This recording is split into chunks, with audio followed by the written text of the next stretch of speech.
grew up constantly pushing, whether I was taking care of my siblings, whether it was trying to survive my life in New York City, there was always pushing. I wasn't attracting. And a part of me was attracting, but now I'm kind of learning that when you are in flow, when you are in an alignment, you are going to attract exactly the right opportunities, the right people, the right things in your life. And then the moment when you start attracting something that's like, why is this person triggering me? I would kind of flip that over and ask myself the question, what is it about me that's attracting this energy right now? Hi, everybody. Welcome back to my podcast, Our Core Things. I'm your host, Claudia, and this podcast is about self-trust, alignment, and returning to ourselves. Today, my guest is Doris Owong, a somatic breathwork facilitator, retreat leader, NLP coach, and a yoga mentor. Doris was raised in New York. She used to work in finance on Wall Street, and then she moved to Hong Kong, where she began to teach yoga, which is where we met and became good friends. In 2022, she packed her bags and decided to make a move again to Bali, which she still now calls her home. And I've also been lucky enough to visit her and take a class with her in Bali. And I'm extremely excited to have her on the podcast today because she's such a good friend and a very, very special soul. So, hi, Doris. Welcome to the podcast. Hi, Claudia. Thank you so much for having me. It's so good that we've been connected for so many years and now we're doing this together.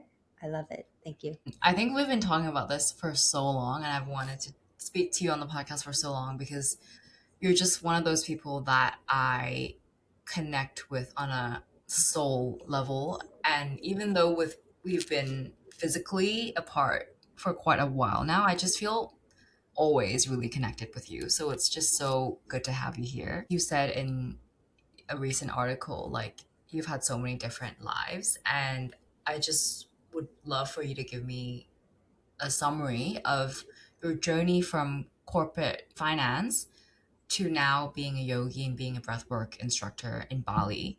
I know it's a long journey, so you don't have to give me all the details, just the lowdown of like that evolution. Wow, I was going to say that will probably take a very long time, but I'll try to shorten it. So, originally born and raised in New York City. Funny that you are actually in my home city right now. And coming from low income households and a broken family, I knew that the only way I can kind of get out of my situation was to make more money. What I wanted was to create a different life for myself. So I tried really hard. I networked really hard to make sure I landed in one of the big banks. I think half luck, half manifestation, and also hard work, combine it all together with aligned actions, I landed a big role in a big bulge bracket firm in New York City at a very young age. And I worked really hard to climb up the corporate ladder. And when you have a vision and a goal, and that's all you knew of, and that was the thing that I was working so hard for.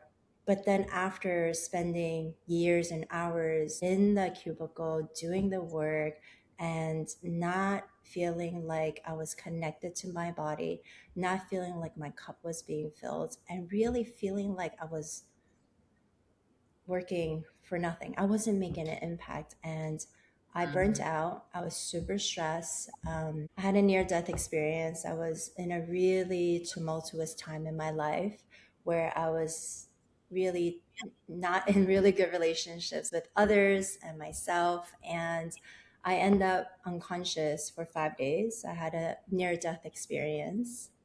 Yeah. And that led me into this journey of finding myself and coming back home to what was me and what was true to me. And that started by getting onto a yoga mat. I was invited to a yoga class on the Upper East Side in New York City. And that moment when I stepped onto the mat, I knew there was something here. It was the practice, it was the heat, it was moving my body. I was sweating all over. I felt like it was the first time I used my breath. Mm. And I continued showing up every single Sunday, every week, every Sunday. It was on the Upper East Side. I was living deep in Brooklyn. So it took a bit of time to get there. But every Sunday, without fail, I would show up on the yoga mat. And I realized over time, it was not only changing my body, because let's be honest, I think I was also drawn to it initially because it was like a physical practice, Yes. right?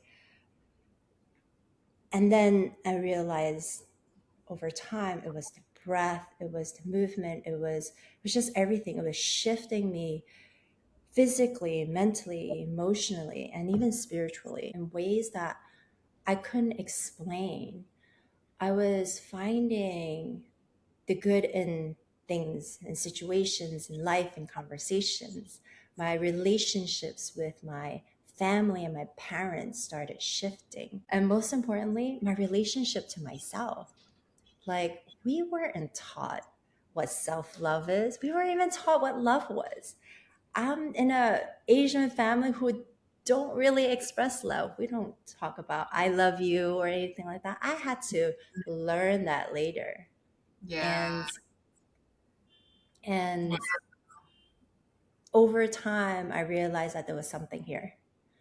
I Mm-hmm. started studying more about yoga. I've done many trainings, not because I was collecting certificate, but every single time I stepped into these trainings, I learned something new.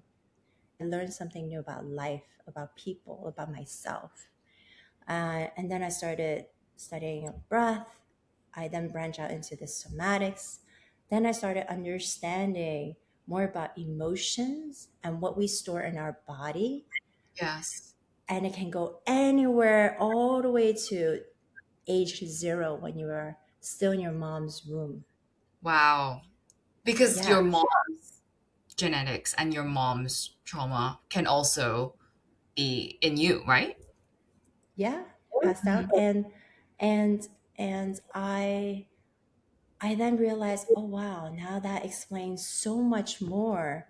Because I don't know, I'm sure you have experienced a lot of like moments of triggers, right? Mm-hmm. Like, these things are the biggest teachers. And I always say, you're triggered probably not because of the present moment, but Yes. probably because of some experience that we've experienced in the past. And it can go all the way to 0 to 7. And I started really understanding this. And I'm still exploring, I'm still studying, I'm still understanding what these experiences do to our body and do to our lives right now. So yeah, I've done many transitions. And then from then on, I continued to study yoga and NLP, which is a method that taps into our subconscious mind. I started studying more about the breath, the science behind it, even a little bit on manifestation. And and I realized that there is such a deep space and area, and I wanted to dedicate my life to it. I I love continued that. on my finance job though. I Mm-hmm. continued on my finance job for 18 years because I have fears of not having enough. Yes. Yes. Keep going. And That's what I want to talk about next. yeah, and I continue to um, work on myself. I did the coaching. In order for me to coach someone, I need to be coached. And then, of course, my human body is like, well, I want to feel safe. So then Yes. I go get the insurance. Insurance was okay, getting a business degree, build a network. Because if shit hits the fan, I have something to fall back on. Right. Let me clarify. That was already after you started practicing yoga for a bit. You still went and got the MBA? Yeah. Okay. I also got accepted to a really top MBA, and I didn't end my, at that time, I was in my early 30s already. The younger versions of me, I want to say the inner child, but actually the inner 20s version of me Yeah. always dreamt to go to this school. Mm. It's a global school, Chicago booth. It's a global school. It's one of the top business schools in the world, and I've always had that vision that this is what I want to do. I want to continue my degree just so that I can, not to say that it's required to have school. You know, people don't necessarily have degrees now and they are super super successful. It's great. But in my mind at that moment in time was I want to be the leader of my family and my community and demonstrate that anything is possible. Mm-hmm. Even for this little Brooklyn girl who didn't have a lot growing up, she was able to step out of where she was, that ghetto Brooklyn, to achieve what she desired, to go to the fancy MBA school, to live in Hong Kong, to have a life outside of the US, and to create the life that she's always dreamt of. Or actually, I didn't always dream of it. It was an unknown for me. I didn't Wanted. know that. Who would even fathom that I would ever live on the other side of the world in Bali doing what I love? I did. And there Yeah. is something about stepping into the unknown and just really trusting the journey. And, you know, but for me at that time was to be the example of dreams can come true. We can tap into possibilities. We can get out of our old self and do something different and create a different life. For me, having that master's degree really, that kind of signified that for me. Like, I want to be able to say, well, if I have kids, I want to be able to say to my kids, you don't have to, but you can if you want, because you know it's infinite possibilities out there for you to tap into should you Mm-hmm. want to, and you Mm-hmm. can. Yeah.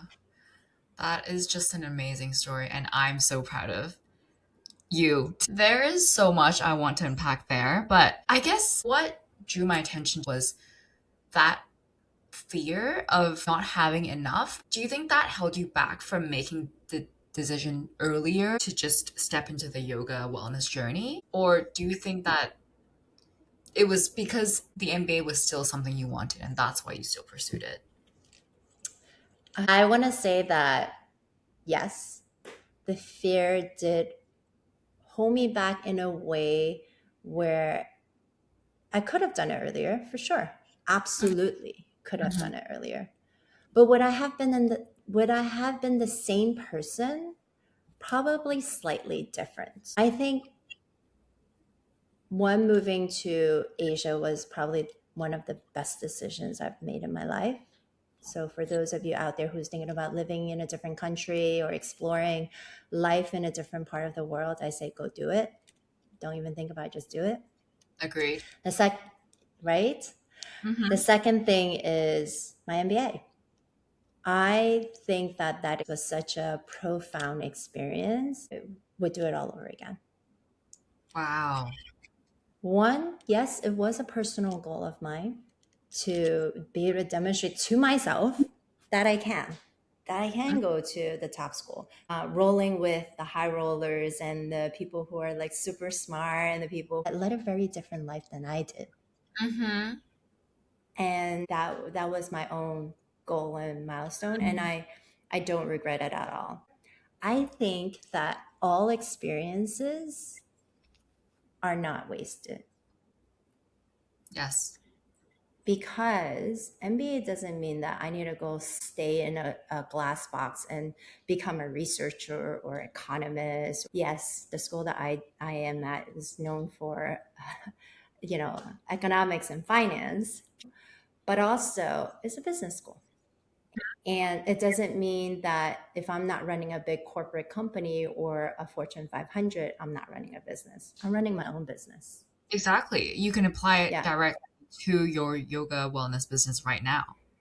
And I can apply it to all the other wellness businesses out there. And since I left my finance world in 2019, 19, that was the year I completely left it entirely. I was looked at as the business person in the wellness space. I had businesses coming to me through word of mouth. I didn't do any marketing. I have businesses coming to me asking me for my advice or asking me about strategy or helping them build their community. I have helped create a whole studio in Hong Kong, a yoga Yes. studio business that has a completely different concept than the Mhm. rest of Hong Kong. So again, nothing gets wasted. I am still using the skills, but I'm using it in a different way. I'm using it in a heart-led way, a way where I feel like would make a bigger impact than I was calculating numbers at my desk on Excel, you know, Of course. and doing presentations. Oh my gosh, PTSD. Well, I also think that even those skills help you now because when you're a yoga mentor or you practice you coach people, that still helps, right? But then Well, it's do you good. know how many proposals I've done and Yeah, pitch decks exactly. and presentations?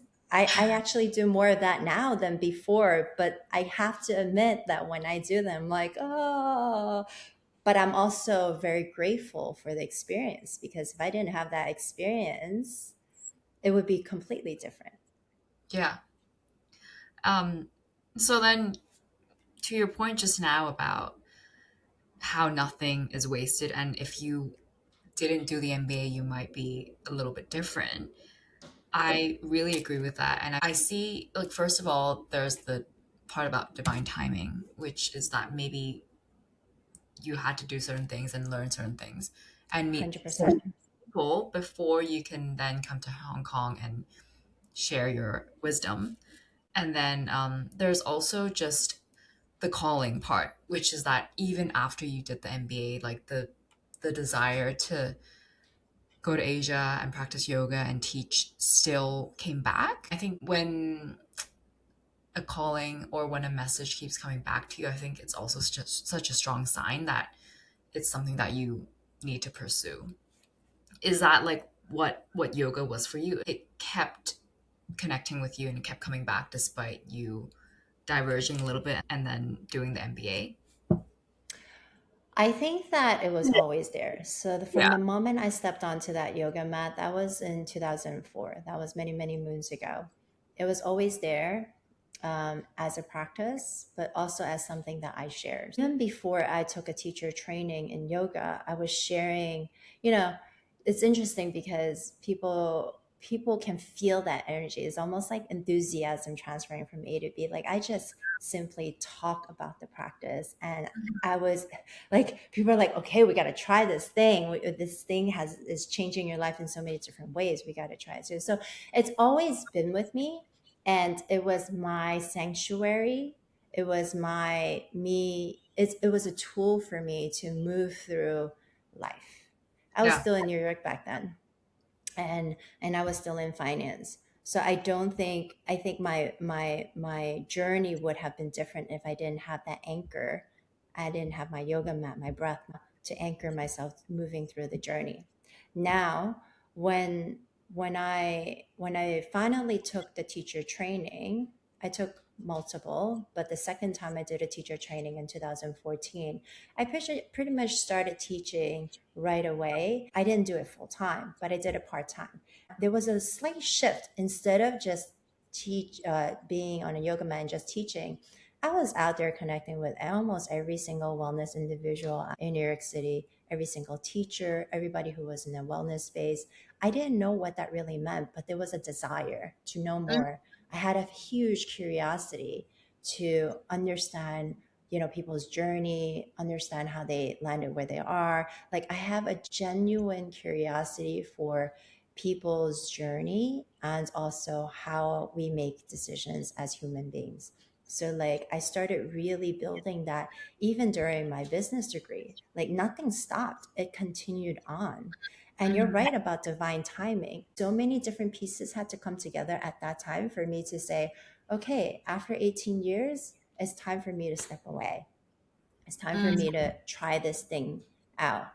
It was through bigger things in life that made me finally trust that it will be okay. Yeah. Trust is so important. Just trust in yourself and trust in the universe. Trusting that the universe will catch you as well. I think that's an important part of moving through uncertainty. 100%. And when you have that trust or this inner knowing that everything is okay, then you can really lean into, as women and men too, lean into the flow, lean into our feminine Yeah. energy, so that we can be carried instead of pushing all the time. I grew up constantly pushing, whether I was taking care of my siblings, whether it was trying to, you know, trying to survive my life in New York City. It was always pushing. I wasn't attracting. And a part of me was attracting, but now I'm kind of learning, and I'm still learning. We're all still learning I'll how to still kind learn. of be in flow and have this inner knowing and trust that everything will be okay. And that when you are in flow, when you are, sorry, this becomes a little woo, when you are in an alignment with I'm life, all about that. Keep going. you are going to attract exactly the right opportunities, the right people, the right things in your life. And then the moment when you start attracting something that's like, why is this person triggering me? I would kind of flip that over and ask myself the question, what is it about me that's attracting this energy right now? What do I need to learn? Hmm. I love all of that. And I'm really all about that as well. And I think since, I mean, like, I am really fortunate enough to have a good childhood and have, like, feel safe in my family and not have to. Thank you. I'm fortunate enough to like feel safe in my family and I didn't have to like hustle at a very young age. But honestly, over the past few years, since COVID and I moved to London, I feel like I was in my masculine a lot since I moved to London because I was completely Of by course. myself. I was in a new city. I didn't really have a community, didn't want to depend on families. And I think that whole process, like the forcing really didn't work for me. I was completely out of alignment. And even when I was in London, I think we weren't in touch that much either. I felt really, really off. And I think it was through that journey, though, that I really then decided to slowly come back to myself and really read a lot about spirituality. I read a lot of spirituality books at the time to just help with my energy, with my mental health. Didn't do enough yoga, but I still practice, like, I still try to get on the mat as much as possible.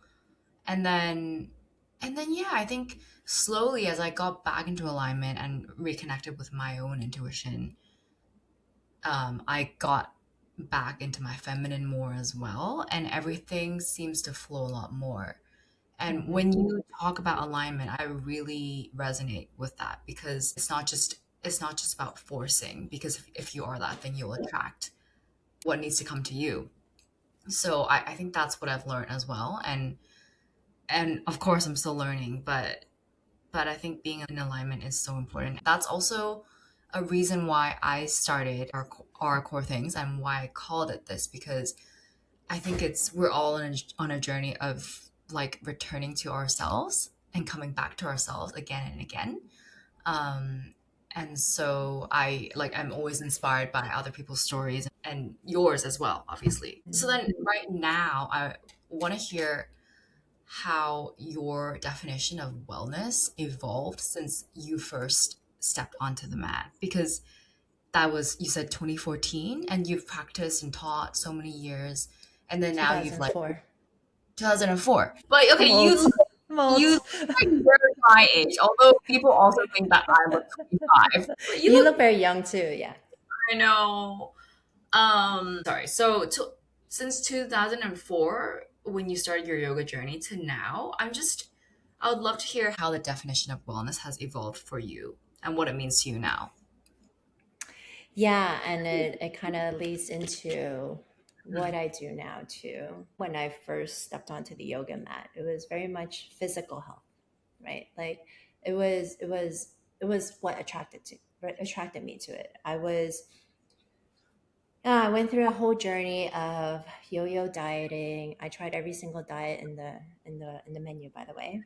At that Uh-huh. time in 2004, whatever was available. I was horrible to my body. I was binge eating. I had a very bad relationship with food, all of that kind of stuff. Uh-huh. Uh-huh. So it was very much about the physical wellness. And, did the gym, all of that. It did the opposite for me at that time. And then finally stepping onto the yoga mat. And now stepping onto the yoga mat, it was a hot power yoga class. Physically, I felt everything. Mm-hmm. Emotionally, mentally, thinking back, I felt everything too. And also the breath. It was a lot about that as well. What I felt in my body was not only the physical, but what was happening was I started connecting to the emotional level. It wasn't because I was randomly gaining weight and I was eating. Yeah, sure. But the deeper root of that was the emotions that I was feeling at that moment. The emotion of stepping into toxic relationships, emotions of feeling, sad and dark and depressed, right? It was all of that that created this whole spiral and it impacts my physical health. So then I started understanding a lot more, of course, through NLP as well. It was what was stored in my body. It was stored in my subconscious mind. All the now trauma, and I use this word in a way where, trauma has a big range. It could be small little stress, it could be something big. And for me, it was those experiences that made me hold, and I was Yes. holding on everything in my body, Yes. and it was impacting me physically. It was Mm-hmm. impacting me in a lot of different ways. And then I started to understand that, oh fuck, to be well is not just physical health, it's also taking care of us emotionally, mentally, and maybe sometimes even spiritually. Absolutely. Why my journey have evolved in so many different ways, and why I'm so big on like having different modalities is because we are not one-sided people. We're multifaceted human beings. We're multi-talented. We're multi-dimensional human beings. In Mm-hmm. order for us to be well, we need to look at all different aspects of our lives. We Yeah. need to look at physical, mental, emotional, spiritual, but Mm-hmm. also within those, there's also different categories, right? Mm-hmm. So Mm-hmm. for me, wellness is a big, big umbrella. It And it's is. not one size fits all. Someone can come to me and say, I need a yoga class. Sure.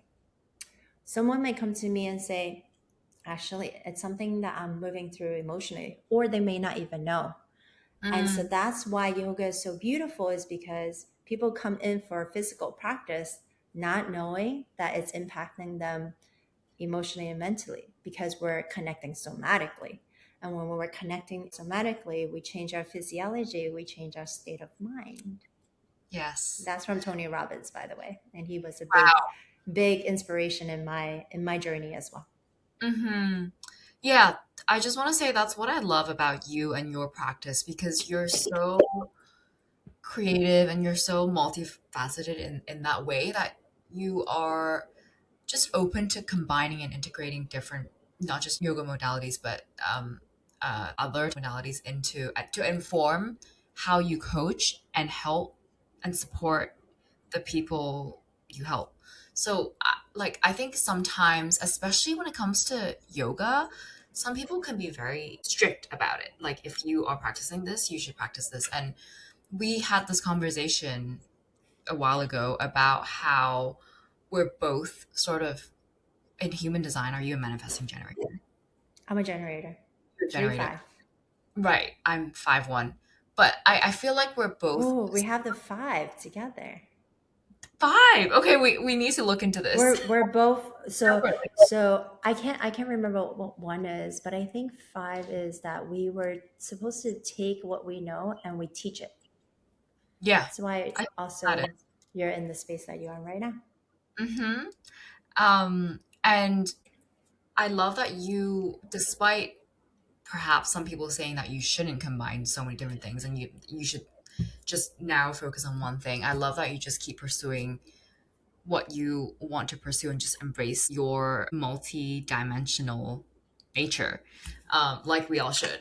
And I think I resonate so much because I've also had people say that to me, but in a different way, because I studied law and everything, and I have that nerdy part of me, but I also have that creative side of me that loves photography, that also just loves holding space for other people in conversation and helping people feel seen or like mirror themselves to them. And that's why I also love podcasting. I think all of that overlaps in that way.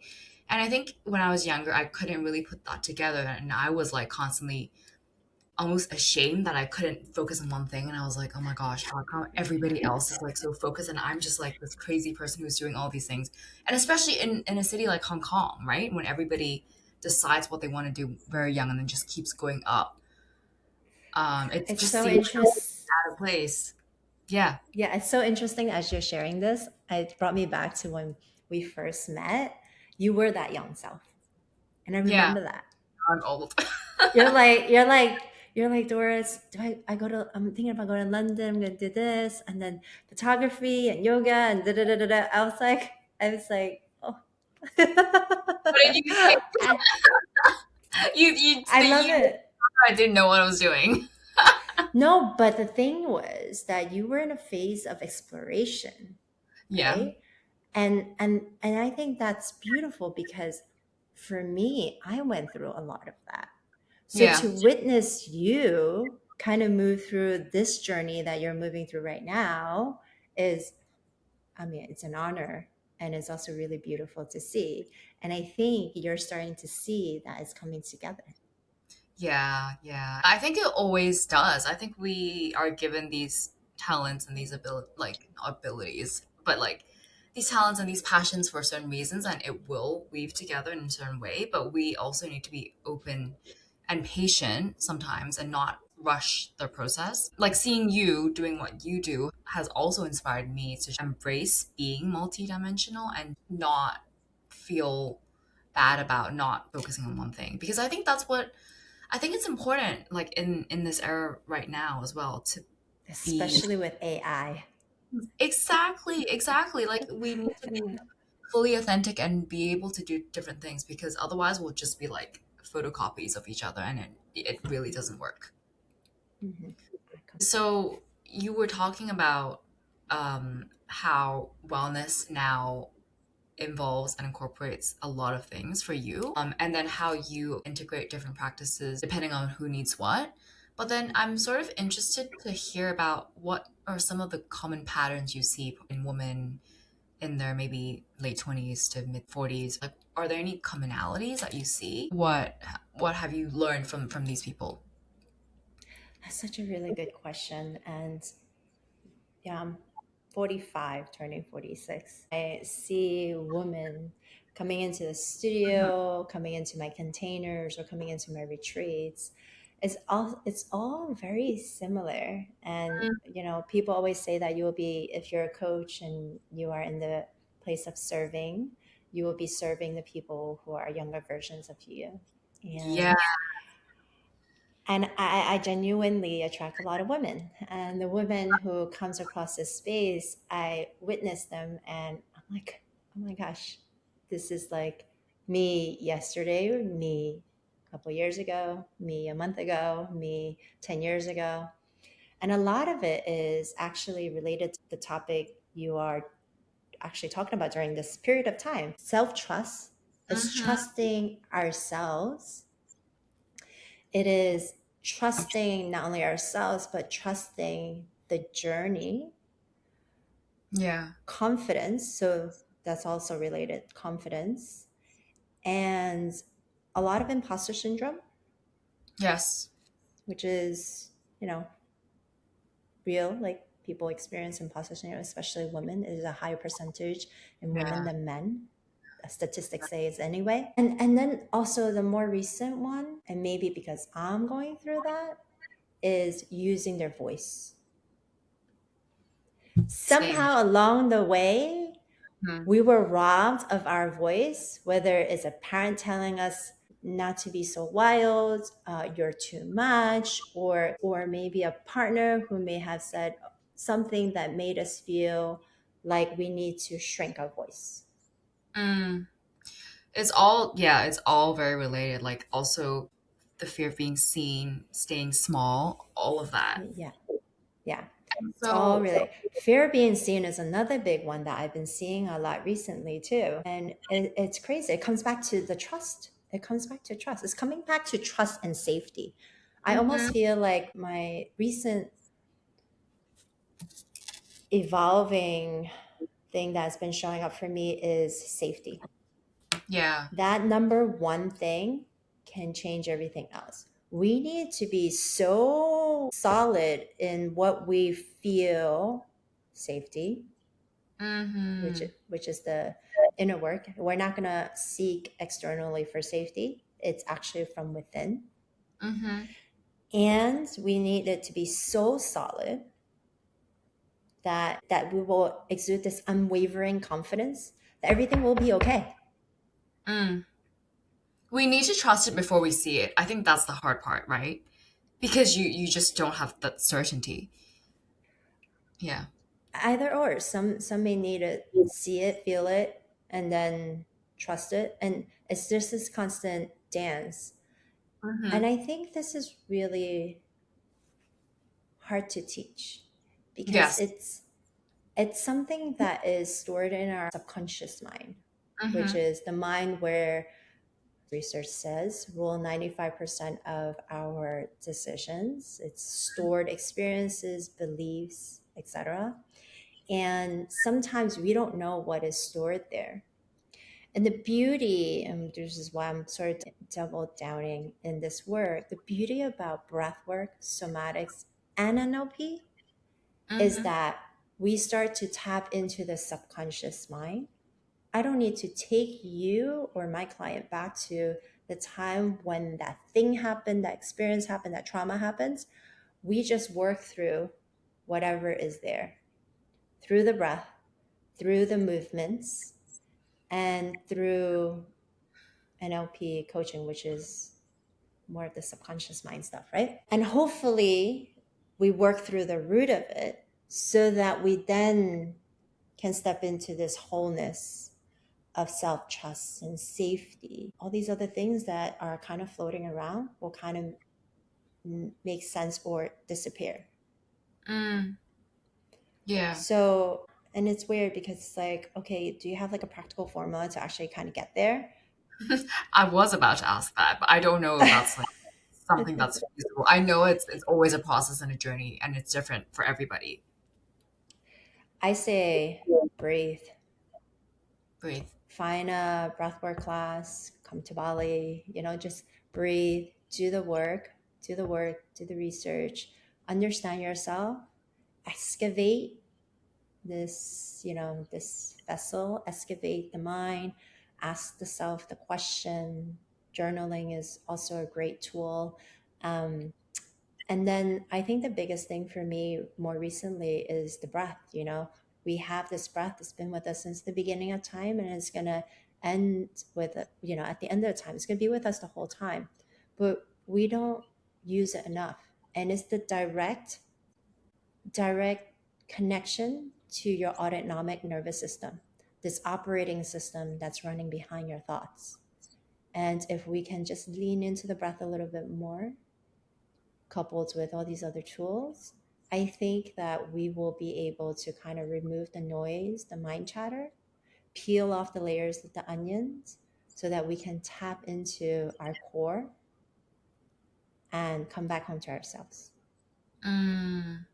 Okay. Yeah, I think that's really helpful because I guess there are a lot of people, a lot of listeners who obviously would love to join you in Bali or join one of your retreats or have a somatic coach, but unfortunately that's not, financially possible for everybody. So I think having something like just knowing that they can sit there and do some breath work, um, and that can already be the start of their journey to like uncovering their layers and coming back to themselves. I think that's really helpful. Yeah. And I do breath work every morning, but honestly, I know it's not enough. I do 3 minutes of box breathing every morning as part of my morning routine. But like, if people were to start a, a breath work, a short breath work routine, is there a time that you would recommend, or as long as they start, it's already good? It's so interesting because people think about breathwork and meditation and they think, oh shit, I got to do this for like 1 hour. I got to sit there for 1 hour.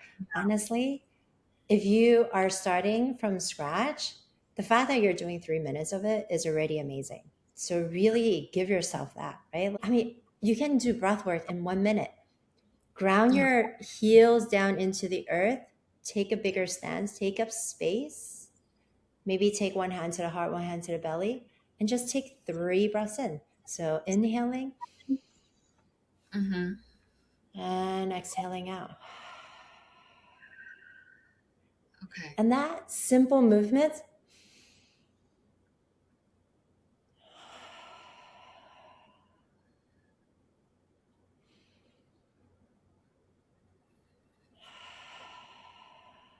this simple movement will help a lot. Just to kind of get yourself back into center because Mm, we're always constantly on the go. I was talking to a business client yesterday, and he's like, I need to go from one meeting to another meeting, and each meeting is something different. He went mm, from the meeting of something internally where he had to fire a mhm, person, and then he mhm. had to go to next door right after within 30 seconds to meet a client and sell them something. And I'm Right. kind of like, create Something that most. little buffer in between 60 seconds, ground your heels down into the earth, and take 3 rounds of breath. Long inhale and long exhale. It's as simple as that. Find your breath, find your grounding, and then step into that next thing, Mm, you know? yes. And if we want to count, we can do also inhalation for 5 counts. Mm, 5.5 is called coherent breathing, and exhalation for 5.5. So for those listeners who are interested, you can do simple breathing exercise, just like this: 1 minute, 2 minute, 3 minute, whatever you need, just breathe. yes. I love that. Um, Before I go on to the final quick fire questions, you did mention just now that you were, I guess, a little bit like struggling a little bit with using your voice. Is that, Mm. tell me more about that. I'm really interested. And I think everybody, I would just wish for all women that we all can use our voices more.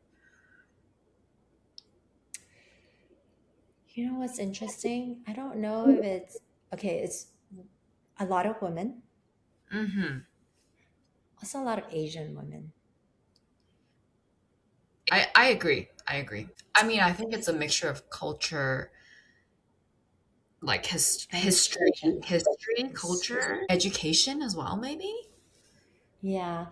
I mean, if I really think back, I think especially Asian women, we were taught to put on a nice dress, be a little bit quiet, tap into our feminine self, don't say anything rude, really think about what you got to say before you say it.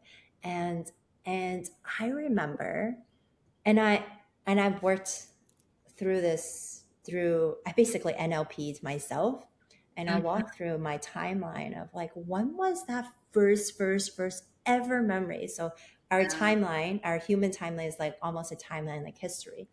When was that first moment where I felt like my voice was taken away?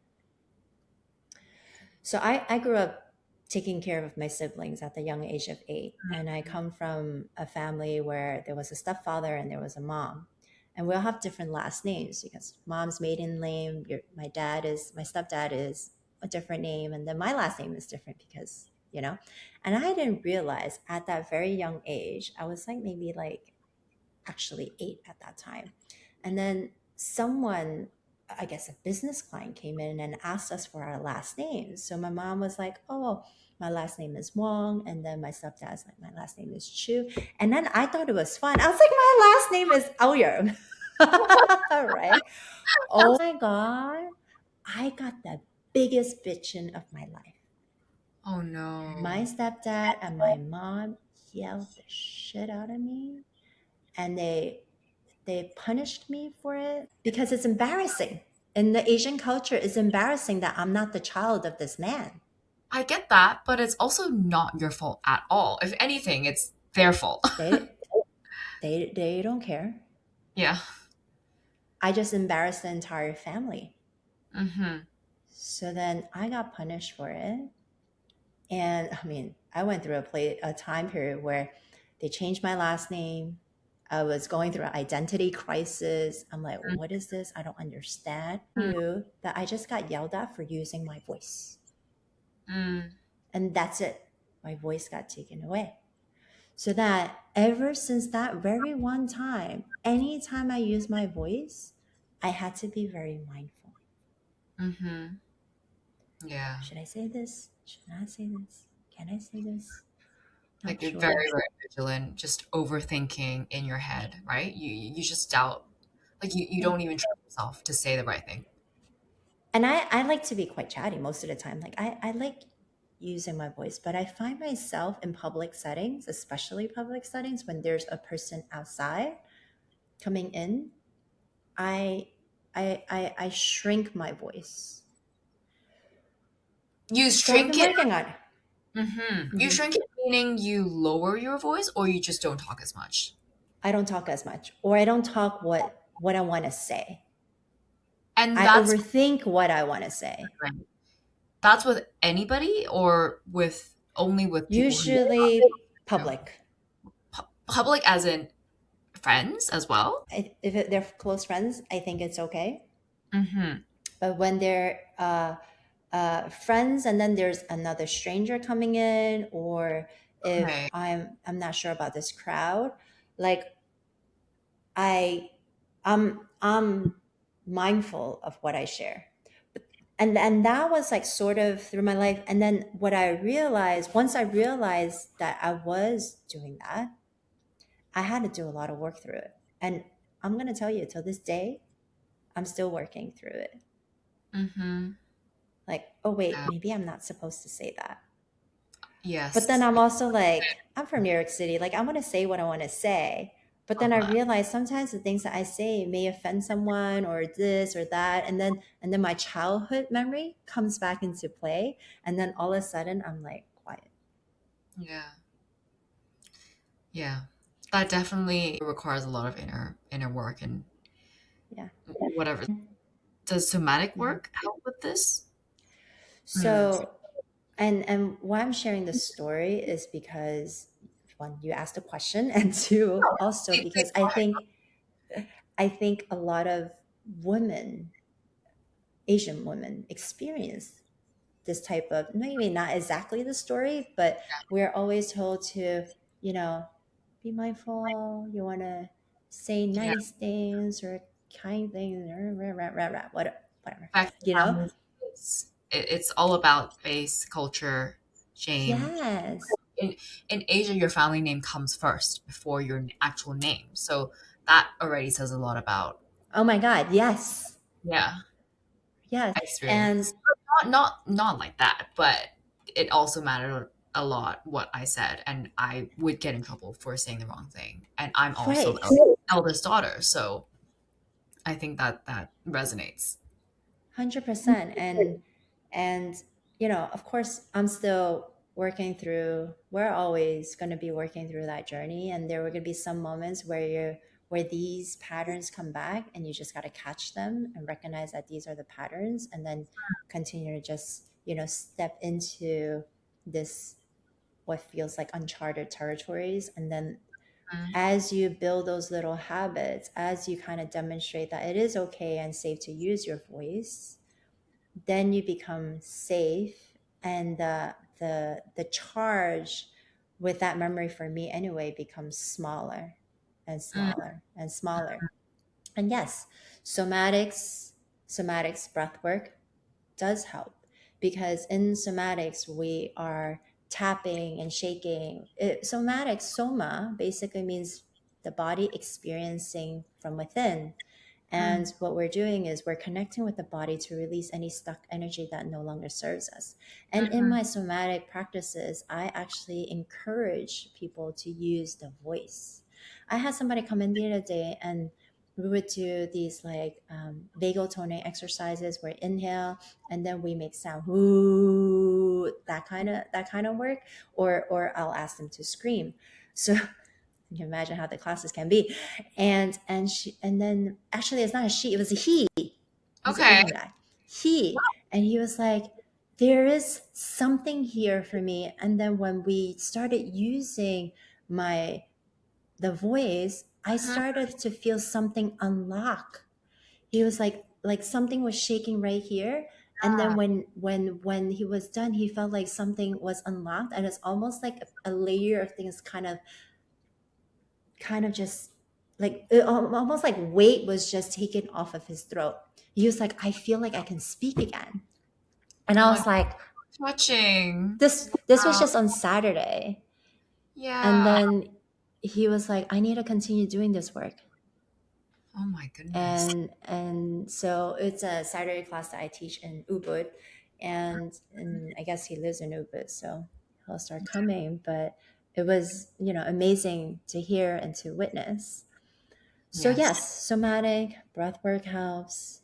Okay. Even bringing awareness into the fact that we are doing that is Mhm. like half the game. Mm-hmm. Yeah, thank you so much for sharing that story. And I'm just so glad that you're working through that slowly and able to slowly build that trust in yourself to just share more and more of yourself, because we all need that. And I hope that this space is like feels like a safe space for you to share your stories. Of Um, course it is. Thank you uh, for holding space for me. always. Well, before we end, I have a few like quick fire questions. So the first one is one piece of advice you'd give your 18-year-old self. No need to overthink it. It will all work out. Yeah. It will all work out in the way that it should. Mm-hmm, mm-hmm. Keep going. One thing that made you smile this week. When the guy told me that he was able to tap Oh, into his voice, that made me smile. that is so, so beautiful. And I honestly, I really need to come join you one day very soon. I haven't, I've practiced yoga with you, but haven't done any of your breath work or somatic classes. We can do a session. I actually do stuff online as well. So I have containers online. We can do a session online. I don't know if I told you this. I am actually putting a journal out there, and it's like called the Soul Journal. And this journal is basically a retreat. Especially if we can't go to a specific place to do a retreat, the journal is the retreat, and it has a 5-day experience within the journal. So I'm going to put that out there on Amazon at some point. I love I just that. haven't done it yet. Oh, I love that. It's beautiful. It's all filled with Oh, exercises. It's beautiful. called the Bali Experience Edition. Oh, I love that. Honestly, it's so beautiful. I'm so happy for you. Last question. What gives you peace? Getting on my yoga mat, scuba diving with manta rays, I want to do that with you too. That definitely sounds like something that would give anybody, most people, peace. a beautiful sunset on the cliff of Uluwatu in Oh, Bali. that's amazing. And of course, going to my yoga mat and breathing and moving. Yeah. That's a big one. Thank you so much for making time to speak to me all the way from Bali. It took Of us a course. while to get this to work, but I'm so glad we did it because it was so special to just be able to sit down and talk to you about all of this and hear how your wellness journey has evolved, because we don't always talk about this in so much depth. And every single time we catch up over the past few years, it's been a bit of a rush. So that this has just been so special. And honestly, I would hope to have you back on again because there's just so much I'm always learning from you. And I'm so excited that you are putting so many of your classes out there, your future journal as well. And yeah, I'm just really grateful to have you as a friend overall in this journey. Oh, likewise. And I cannot wait to see you in person. Oh, I can't wait to see you in person too. It's been an honor and it's a pleasure to be your friend, to hold space for you and have you hold space for me. That's been really, really fun. So thank you.